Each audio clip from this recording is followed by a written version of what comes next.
نحمده ونصلي على رسوله الكريم فأعوذ بالله من الشيطان الرجيم بسم اللہ الرحمن الرحیم۔ نیکیوں کا موسم بہار، نیکیوں کا موسم بہار قریب آ رہا ہے اور جلد ہی اس کے مبارک شب و روز آپ پر سایہ فگن ہونے والے ہیں۔ آپ دن میں روزہ رکھیں گے، شب میں اللہ کے حضور قیام کریں گے اور شب و روز کی مختلف ساعتوں میں کتاب الہی کی تلاوت کریں گے، صدقہ و خیرات کریں گے اور نیکیوں کے اس موسم بہار سے زیادہ فائدہ اٹھانے کی کوشش کریں گے۔ پھر مہینے بھر کی عبادت و ریاضت کے بعد عید کی مبارک صبح کو عیدگاہ پہنچ کر دوگانہ شکر ادا کریں گے اور اس حال میں اپنے گھر کو واپس آئیں گے کہ اللہ فرشتوں میں اعلان کرے گا کہ میں نے اپنے ان بندوں کو بخش دیا اور آپ بخشے بخشائے اپنے گھروں کو واپس آئیں گے، مگر اس اجر و انعام کا مستحق بننے کے لیے ایک شرط ہے۔ اس شرط کو پورا کرنا ناگزیر ہے۔ وہ شرط یہ ہے کہ آپ کی یہ ساری عبادت و ریاضت شعور کے ساتھ ہو۔ آپ شعور کے ساتھ اللہ کی کتاب کی تلاوت کریں، شعور کے ساتھ دن میں روزہ رکھیں، شعور کے ساتھ شب میں اللہ کے حضور قیام کریں اور شعور کے ساتھ اللہ کی راہ میں خرچ کریں۔ شعور کے ساتھ جب آپ کتاب الہی کی تلاوت کریں گے تو اس سے شعوری عمل پیدا ہوگا، اور جب شعور کے ساتھ آپ نیک اعمال میں سرگرم ہوں گے تو آپ اعمال صالحہ کی برکتیں اپنی زندگی میں عملاً محسوس کریں گے۔ پھر اعمال صالحہ کی برکتیں اور اچھے اثرات آپ کے قلب میں مزید اچھے جذبات پیدا کرنے میں معاون ہوں گے۔ اسی طرح آپ کے لیے نیکی کی راہ آسان، کشادہ اور نہایت پرکشش بن جائے گی۔ اللہ آپ کی مدد فرمائے۔ اللہ کی کتاب پڑھتے ہوئے جب آپ اس آیت پر پہنچیں، یا ایھا الذین آمنوا کتب علیکم الصیام، اے ایمان والو تم پر روزہ فرض کر دیا گیا ہے، تو یوں سوچئے کہ آپ کا رب آپ سے مخاطب ہے۔ جب وہ کہتا ہے کہ ایمان والو تو کان لگا کر سنیے، یہ آپ کے رب کی آواز ہے اور وہ کسی دوسرے کو نہیں آپ کو پکار رہا ہے، آپ کا نام لے کر پکار رہا ہے۔ آپ ایمان کا دعویٰ کرتے ہیں، مومن ہونے پر فخر کرتے ہیں، ایمان والوں میں یقیناً آپ بھی شامل ہیں اور آپ کا رب آپ سے ہی بات کر رہا ہے۔ سوچنے کا یہ انداز آپ کو کسی اور ہی عالم میں پہنچا دے گا۔ آپ کی روح پر وجد کی ایک کیفیت طاری ہوگی۔ آپ سوچیں گے، اللہ اکبر، میری یہ عظمت و اہمیت کہ میرا رب مجھے میرا نام لے کر پکار رہا ہے، اور آپ ہمہ گوش ہو کر اگلی الفاظ دل کے کانوں سے سنیں گے، دل کے کانوں سے سنیں گے۔ تم پر روزہ فرض کر دیا گیا ہے۔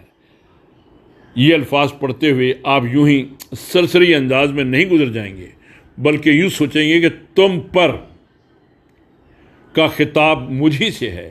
گویا آپ کا رب آپ سے یہ کہہ رہا ہے کہ میرے بندے، یہ روزہ میں نے تجھ ہی پر فرض کیا ہے۔ دن بھر روزے سے رہ کر تو میرے ہی حکم کی تعمیل کرتا ہے، اور اس حکم کو بجا لانے کے لیے تیرے واسطے اتنی بات کافی ہے کہ یہ اس اللہ نے تجھ پر فرض کیا ہے جس پر تو ایمان لایا ہے۔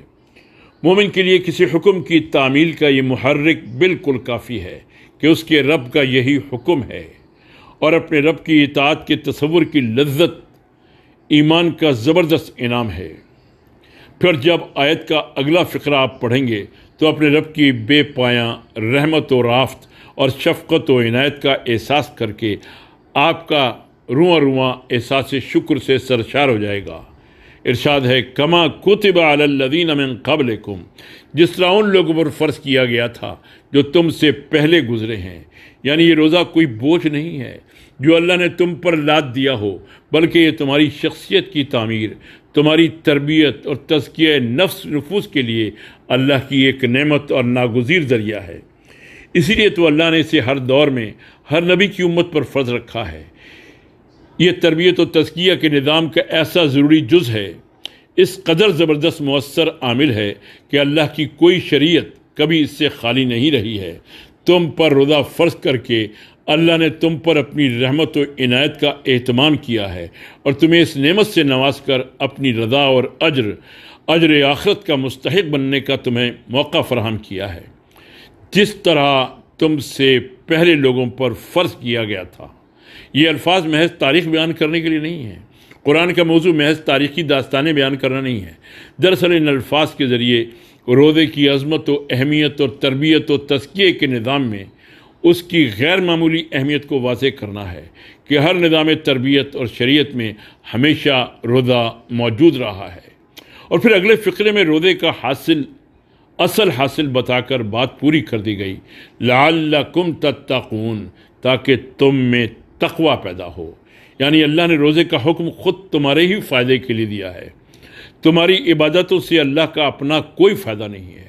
اللہ تو بے نیاز ہے، ساری کائنات مل کر ہمہ وقت اس کی عبادت میں لگی رہے اور کائنات کے کسی چپے میں کسی لمحے بھی اس کی نافرمانی نہ ہو تو بھی اس سے اس کی ذات اقدس کو ذرہ برابر فائدہ نہ ہوگا۔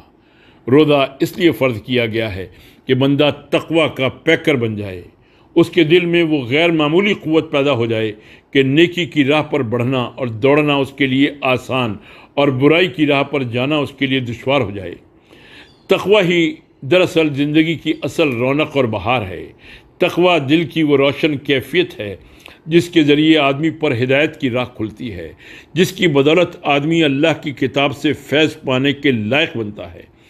تقوی وہ پسندیدہ جوہر ہے جس کی بنیاد پر اللہ نیک اعمال کو تقویت بخشتا ہے۔ غیر متقی انسان کا عمل بھی اس کے ہاں مقبول نہیں ہوتا، اور روزہ رکھنے کا حاصل یہی ہے کہ آدمی کو تقوی کی یہ دولت حاصل ہو۔ غیر متقی انسان کا عمل بھی اس کے یہاں مقبول نہیں ہوتا، اور روزہ رکھنے کا حاصل یہی ہے کہ آدمی کو تقوی کی یہ دولت حاصل ہو۔ بے شک دوسری عبادات سے بھی تقوی حاصل ہوتا ہے، مگر روزے کو تقوی سے خصوصی مناسبت ہے، اور اسی لیے اللہ نے تقوی کو روزے کا حاصل قرار دیا ہے۔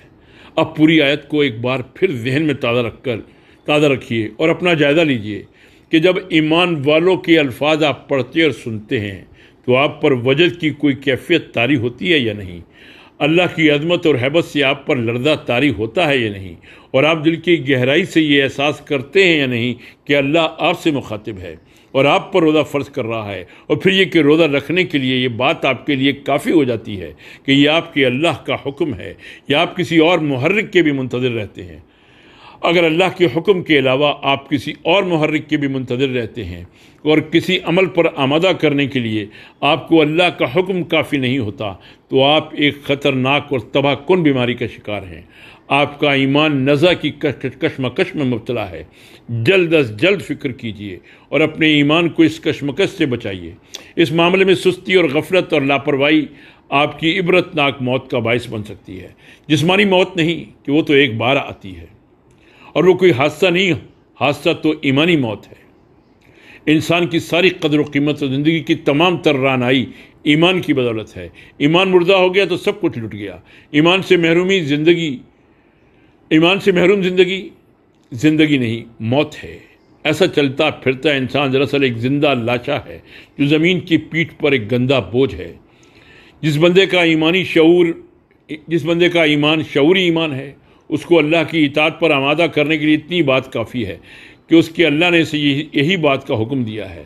یہ تو رب جلیل و کریم کی بے پایاں عنایت اور مزید فضل و کرم ہے کہ وہ حکم دینے کے ساتھ ساتھ اپنے حکم کے اسباب اور فرض کردہ عبادات کے فائدے سے بھی ذہن نشین کراتا ہے۔ روزے کے سلسلے میں فرمایا گیا تاکہ تم میں تقوی پیدا ہو۔ یہ فقرہ اس لیے بھی ہے کہ بندہ مومن اور زیادہ دل جمعی اور یکسوئی، اطمینان قلب اور نشاط کے ساتھ روزے رکھنے کا اہتمام کرے، اور خاص طور پر اس لیے بھی کہ بندہ بار بار اپنا جائزہ لے اور دیکھے کہ اس کا روزہ واقعی اس کا روزہ بھی ہے یا نہیں، تاکہ تم میں تقوی پیدا ہو۔